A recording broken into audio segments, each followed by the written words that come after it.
Hi there. I'd like to welcome you to Golden Nugget Nation. Gary here of Gary's Glorious Golden Nuggets, and I thank you for your support by showing up. And hello, Maryna. How are you this evening? I'm very nice. I Uh, ate very tasty dinner tonight. Wonderful. Does it have a name, what you ate for dinner? It was my innovation. Is this like a Ukrainian innovation or was this a British innovation? No, it's Maryna Jenkins' innovation. So it's an original. Beyond any nationalities and any countries. Oh, okay. Well, I bet it was very tasty. Great, wonderful. So, what do you do, Marina? In life, Yeah. What do you do for entrepreneurship?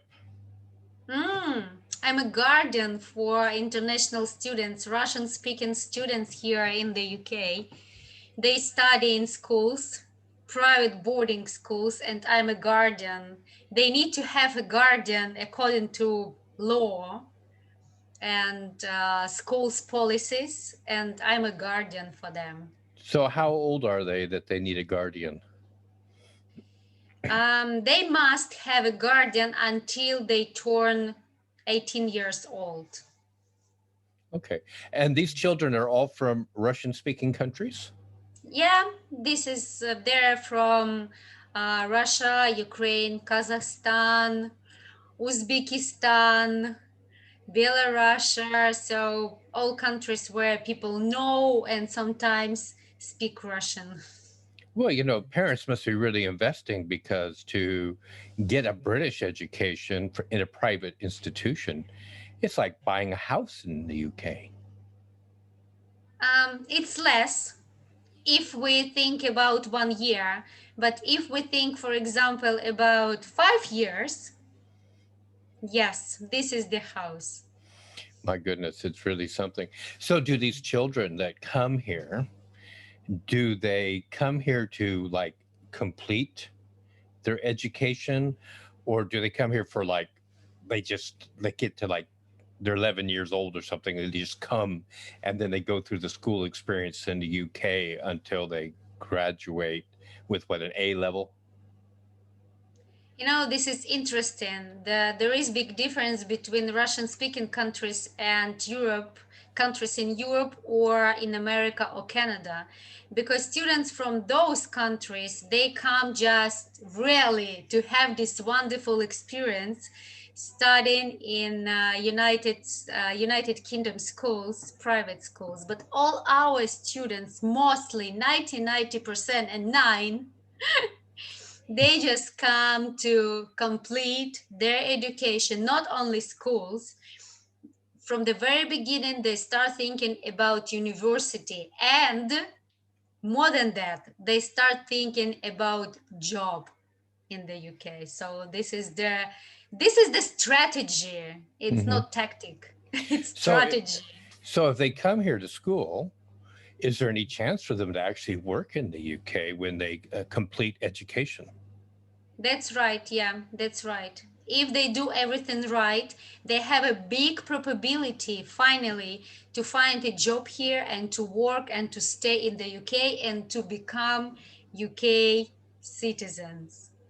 Yeah, they So, do have this big probability. so it isn't like, for example, when I went to university in the United States, foreign students upon the day of graduation basically had 10 days to leave the country after graduation.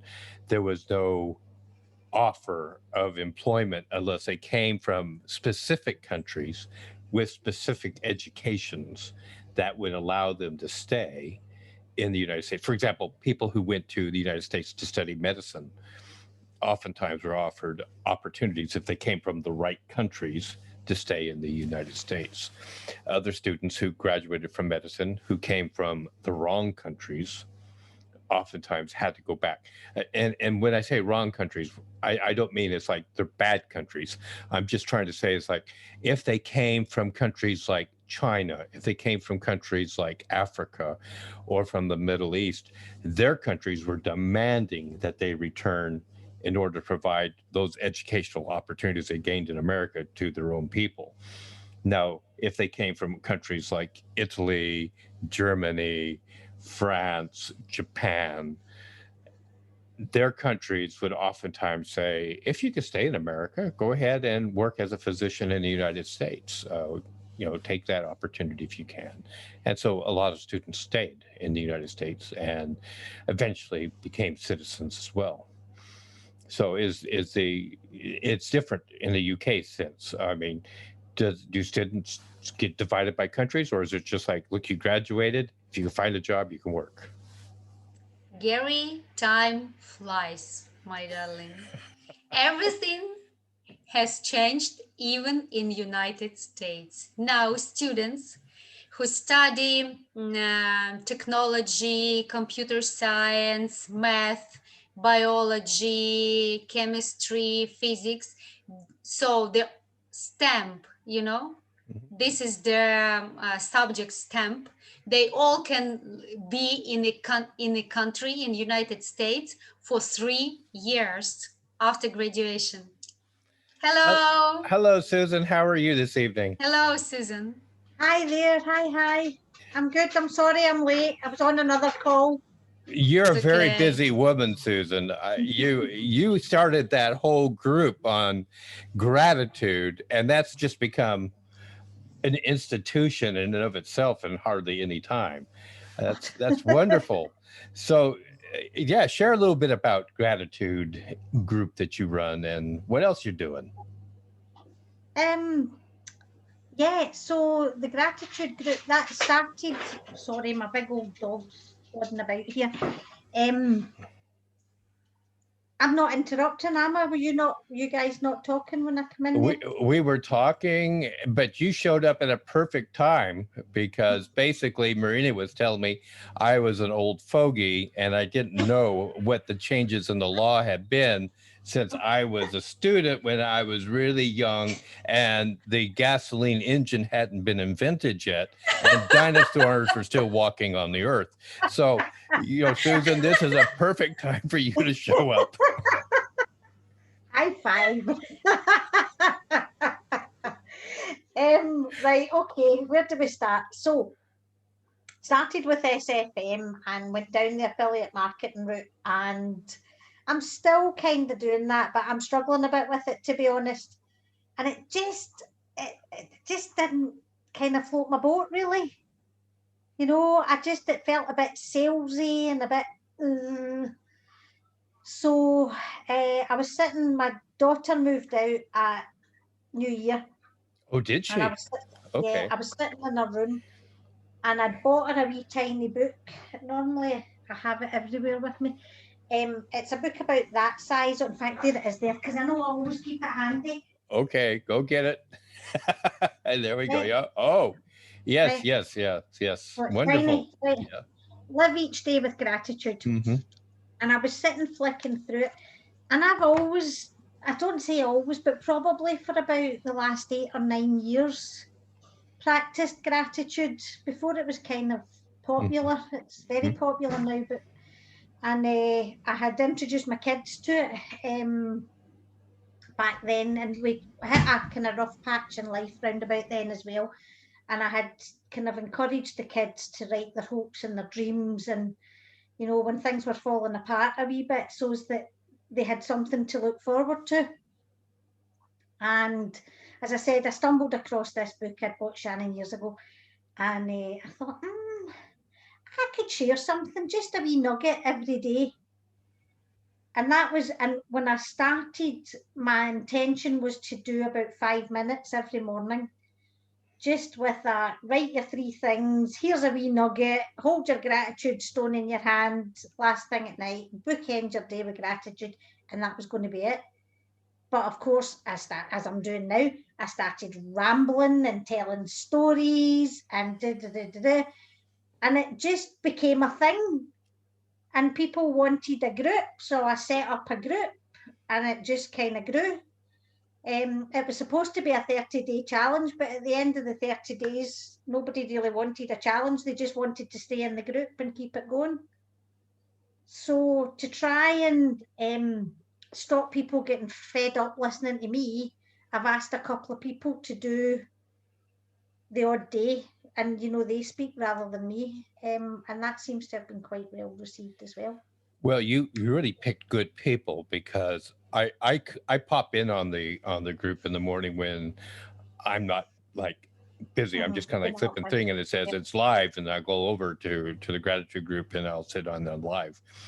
But the people who are filling in the slots are really taking the tiger by the tail, making it their own, and really sharing. So I mean, this is perfect, because the golden nugget from this for me was, you had a germ of an idea, you put it out there to the universe, and the law of attraction really kicked in for you, because it attracted a lot of people. Your Now, your intention was a 30-day challenge, and nobody wanted to do it. They just wanted to come in and hear about gratitude. They wanted to write what they were grateful for. And then you just kind of expanded it, like, all right, here's somebody who seems like a natural leader. Here's somebody who seems like a natural leader. Bring it in. I still do things. I'm still kind of like, it's my group. But let me ask you this. Where do you go from here with this? Because you've really hit something. Yeah, and that a lot of that boils down to kind of self-confidence and stuff, and I'm kind of struggling a wee bit with that, if I'm honest. But I have been. I started writing a book about gratitude and how it works, how the law of attraction around gratitude for things works, and just some of my own stories in the back. Like I was saying, like doing it with the kids. I mean, I stumbled across a book that I had bought Angus, a journal I had bought Angus when he was about 12 or 13. And as I said, long story short, things had kind of fallen apart. He'd been away on a scholarship and we had to bring him home because I lost my job and bits and pieces. And he hated me. I mean, he hated the world, God love him, because we were putting an end to his dream. It was an ice hockey scholarship, and he thought the world was coming to an end. He'd written in this book, I'm going to play in America, and I'm going to America, and I'm going to play ice hockey.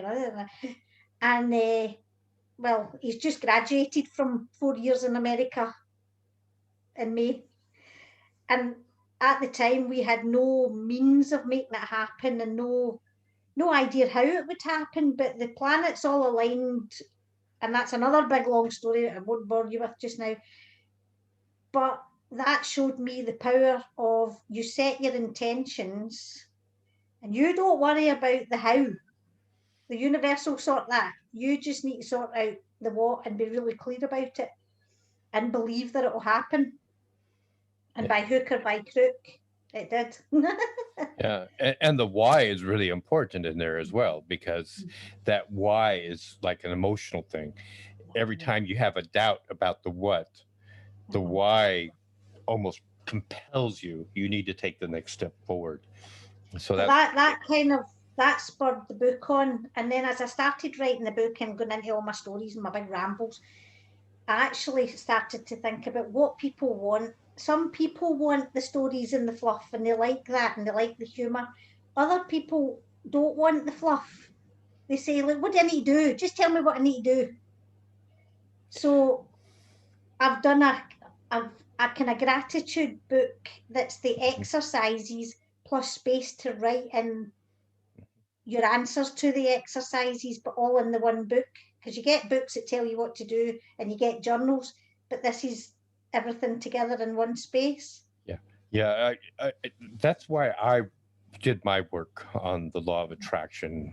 The ancients knew how to manifest everything. I can't wait to read that, Gary. Yeah. I really can't. It's out. It's on Amazon now, and so I'm really quite excited about that.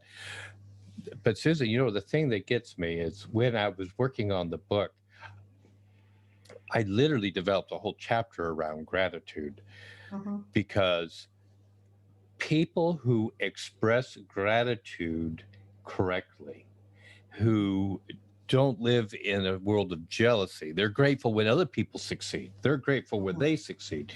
They have nothing, and they're grateful for nothing. If they lost everything today, tomorrow they'd still wake up grateful because there's opportunity. And those people are the ones that get ahead. And we look all around at people who have everything and they have no gratitude. And when they lose it or it's taken from them, they are like bewildered, just bewildered. And the comparison for me is, I grew up in the United States, and California just has tremendous wildfires every year. Uh, and you would see like these whole towns that are devastated, and there'd be two neighbors standing next to each other. One neighbor would be it's sobbing in tears, we've lost it all. We put our whole lives into this. I mean, we got nothing to show. What are we going to do now? And they move the camera about 2 feet, and there's the neighbor next to him and says, we've got our health. Nobody, thank God, nobody in town was lost in this fire. Everybody's alive. Yeah, we're going to have to start all over. This is the worst possible moment in our lives to do this again. My husband just retired. I've just retired from school. We were just going to live this. This was just going to be the end of it, but we're rebuilding and we're going to do this, and we know we'll have it. And they come back like 2-3 years later to say, let's visit these people. The first couple, they're gone. They and where do they go? Well, I think they just got a little travel trailer and they just took off, and they're like a couple miles away, but they're living in a park or something, and that's it. They're waiting for the next welfare check, or they're waiting for some benefit to finally kick in. What did you do? Well, it was really amazing. My husband woke up the next morning after all this was done. He says, let's go clean up the lot. And so we spent, the next 5 weeks cleaning up the lot. And in the meantime, my husband got the idea, there's people around here who don't want to clean up their lots, but they want it cleaned up. So let's start charging them. We know how to do it now. Let's go clean up their lots. And she said, by the time we did that for 2 years, we had enough money saved up to have the whole place built exactly the way it was before. So we had no loss, we were just fine. Yeah. But and picked up skills and everything else in the meantime. Yeah, not only picked up skills, but made brand new friends, because these people are now their neighbors, and they have lots to talk about. You cleaned it up, and when they cleaned up, they say, we find really valuable stuff that belonged to these people. We set it aside, and we let them know that we came across this. Where do they want us to put it? Where do we keep it safe for them? And people, oh God, we thought we lost everything. Yeah. They had a story in there. I segue here. But the story that I remember was they found a safe in the ruins. The man forgot that he had that safe installed like 30 years earlier. And his father used to live in the house, and it was a fireproof safe, and his father put like 800 gold coins in there. And those coins were now worth millions. And he totally forgot about it. And this neighbor, he found it and got back with him and said, there's a safe. And he's, what do you want to do about it? And he goes, oh, I forgot about that safe. I wonder if there's anything valuable. And he drove up. They together picked it up and put it in the back of the guy's pickup truck, and they took it into a town to get a safe cracker to crack the safe open for them. And there was all of this wealth sitting in there. Like, wow. Yeah. Amazing. Yeah. But you see, that's it. It doesn't matter what the disaster is. If you have an attitude of gratitude, you can soar through it. You will find the golden nuggets, or the gold coins, as the case may be. Yeah, absolutely. Yeah. Absolutely. Yeah. So are you still running? Because I used to watch you with the map posting up. Yeah. So I kind of stopped posting because I thought people would get a bit fed up. Seeing my wee map round Kilmarnock. But yeah, so the marathon, the training plan has kicked back in again. So I'm in week 3. So that's for Manchester, it's about the 9th or 10th of October. whatever the Sunday is. So a So marathon yeah. is coming, huh? hmm Well And done, please you. God, it actually runs, because I had trained to 20 miles before, and it got pulled a month before it was due to happen. So the training's just dipped. So I'm starting from scratch again. But yeah, back out, loving it.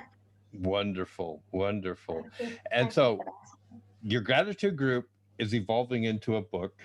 Are you going to create an online course on Yeah, gratitude? I am actually, and I started writing some of it earlier on today. So I've actually made inroads in it, and it's about relationships. So it's for people who have been married for a long time, Hi, Pino. and it's hi Pino, Hi. and it's maybe getting a wee bit dry and a wee bit stale, and to look at just small areas of gratitude and small things that you can do to try and reignite, Mhm. the feelings and the fun, um, and try and find each other again, really, when normal life takes over. Yeah, yeah. I saw your husband. He signed up to be one of my Facebook friends, and Yeah, at first I was like, I'm not sure who this guy is, but I remember you told me just a little bit about him, and I started piecing it all together. So I finally went to his page, and there you are in the photos. I said, "Yeah, all right, this guy can be that's my what it is. friend anytime. He can be my friend anytime." Yeah, Oh, bless you. yeah. Thank you. Now, Yeah. Pino and Maryna, you can hear the accent that Susan has. Do you know where she's from? You're on mute. From Scotland, North England. Yeah, she's Scotland. Scotland. Yeah, Mhm. yeah, yeah. She's definitely Scottish. It's Yes. delightful, isn't it? It's just delightful. I love how she says, and it's a wee this and a wee that. Yeah. Now Oh, Pino dear. is from Italy. He is a musician, woodworker, craftsman Wow. who wants to come online but hasn't quite figured out what he wants to do, and he attends this group to improve his English. Yes, yes, Fantastic. Yeah, yes. yeah. Now We and met briefly, Pino. You come on to the mastermind group one Sunday Sunday is a few finished. weeks ago, Tanti. 2 weeks ago, yes, 2 weeks is the last one. Mm-hmm. okay. The last one meeting, yes, I was there, yeah, but now I come from now with the car and with my wife. We was in Santa Margherita Ligure, near Oh, Portofino. Do you know? Okay. mm-hmm. So Pino, you need to turn up your volume on your microphone a little bit because you're very soft. the microphone. Yes, the microphone, not the Ah, speaker, the microphone. not as be the microphone. Yeah, it's very so. You Yeah. you don't listen nothing. I know we hear you. It's just very, very soft. We have to really kind of listen in, you know. I know because I am with the smartphone.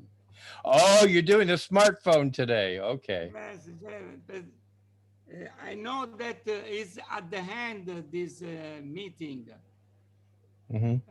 so I don't have the time to take the laptop. All right, Pino. Very good. Pino, do you have any questions or anything you'd like to ask? Because this group's going to end in about 4 minutes. 4 minutes. Yeah, I have to ask a question. Where is she come from, Maryna Jenkins? From where she? From where I'm she from come from? Ukraine, from Kiev. From Kiev. Yeah, Ukraine. Ukraine. I have two friends from Kiev here in Genoa. Um, uh, um, A lot of Ukrainians are in Italy right now. yeah. Yeah, that's right. Yeah. Yeah. Yeah. Is a video maker. and Palagura. The name is Palagura. So Kiev is like 2.5 million people that live within the little tiny city of Kiev, and all around Kiev are other little cities that everybody commutes from. So Kiev has about 10 million people during the workday, and at night it drops down to about 2.5 million. So it's like if you actually know somebody in Kiev, it's like actually knowing somebody in London. You're Scottish, so you must know such and such. No. No. Yeah, I was in Germany back in the 70s and as a minister, and this lady came up to me and she says, "Oh, you're from America." And I said, "Yes." "Where in America?" I said, "Well, I come from Arizona." And she says, "Oh, you must know my sister Helga." And I said, "The name doesn't ring a bell. Where does she live?" "Minnesota." They're like, "Well, it's hardly next door to Arizona, you know." "Oh, no. She's very famous. Everybody loves her."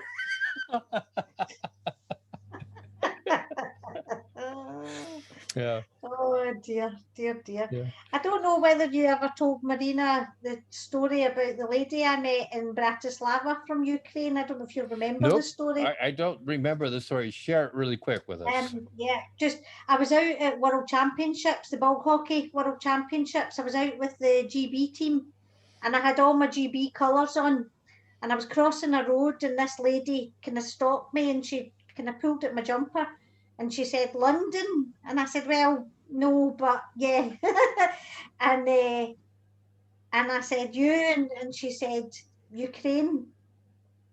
And I said, "Oh, now I'm trying to think when it was. It's about 2014, would it have been?" Before the invasion. Huh? Yeah, and well, it was just right because I said to her, I said, "Oh, that's terrible," you know. I kind of let her know that I knew what was going on in the news, and she started to cry, and I've no idea, you know, what was making her cry, but we ended up in a street in the middle of Bratislava, hugging each other, and we couldn't communicate. I had no idea, but you know, obviously something had affected her terribly, you know. Mm-hmm. And it's a memory that will stay with me forever because I couldn't say anything to her, so I just grabbed her and gave her a hug. Yeah. Maryna got her graduate degree in the Crimea, Right. so not far from Bratislava there. Yeah. So, well, folks, thank you very much for attending the Golden Nugget Nation this week. I hope you've enjoyed yourself. We're going to be back next Wednesday at 8 o'clock London time. I guess that's 9 o'clock in Central Europe. And I covered all the time bases of everybody who's online right now. So I hope to see you next week. So wonderful to see you again, Susan. I really miss you. I was attending the Powerhouse last night. I was kind of hoping you'd be there, but you weren't. But it's good to see you. It's good to see you. Yeah. Catch up with you again. Yeah. When we first start out in this online universe, we seem to have all the time in the world. And then all of a sudden you get finding your mission and you just don't have the time anymore. All right. Pino, thank you for showing up. Thank you. Bye. Okay. Namaste, everybody. Guys. Thank you. Bye. Ciao. All Cheers, right. Daddy. Bye-bye. Cheers.